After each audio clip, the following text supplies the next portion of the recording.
Dizzy Dean had two analysts. First was Buddy Blattner, but it seemed like he steamrolled over Blattner. And Pee Wee Reese was a terrific guy, and Pee Wee would hold his ground against Big Diz. Dizzy was outlandish, big, and whatever. He would start saying, "I just got a buddy open the bank over and see him." We say, "Dizzy, you can't do that. It's a commercial. You know, my buddy just opened a charcoal company. Buy his charcoal. That's a commercial, Dizzy. You can't do that." So in those days, Falstaff Beer controlled the game of the week. The advertising agency ran the show, the way it was in the old days, rather than TV. So Falstaff was the boss.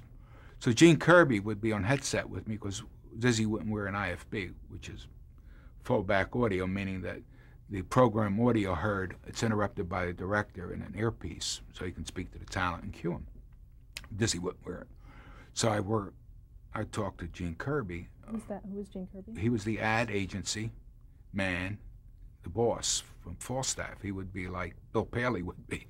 I mean, he was the boss. I mean, they bought the time, they controlled everything. It's not that way any day, but it used to be that way. And so, because we had very few cameras, like 4 cameras during a major baseball game, you had bases loaded. You had, you know, that ball with no replay. So if you missed it, it was gone forever. It was nothing. And Dizzy liked to add color to it. He liked to tell you what you weren't seeing.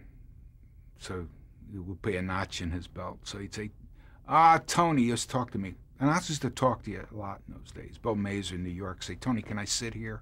Announcers would always talk to you. I mean, and everybody knew who you were because they'd use your name a lot, which was very helpful at P.J. Clark's 21 Club, and the rest of them got me very good tables.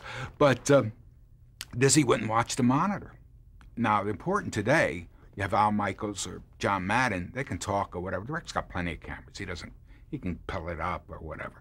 But in those days, I mean, we had to stay focused on what we had. We didn't have much to go by.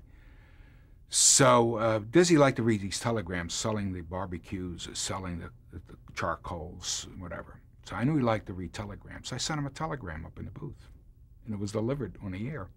It said, "Dizzy, watch your monitor, your director, Tony Verna." So he laughed and everything, but I knew he was going to get even with me. I didn't know how. So he says, "Hey, Tony, you know, I was telling you about the couple in the stands kissing?" All right. I said, "Go, camera 3, go back, you know, just pick him up." He says, "I figured out. He's kissing her on the strikes and she's kissing him on the balls." Of course, you know, he did it intentionally. Well, everybody in the booth, you know, biting and not, and so there's this silence for about 5 minutes on television. But that was raunchy Dizzy, but it was, boy, he had a following. I mean, he'd be popular today if they had him on Monday Night Football. Ratings would double.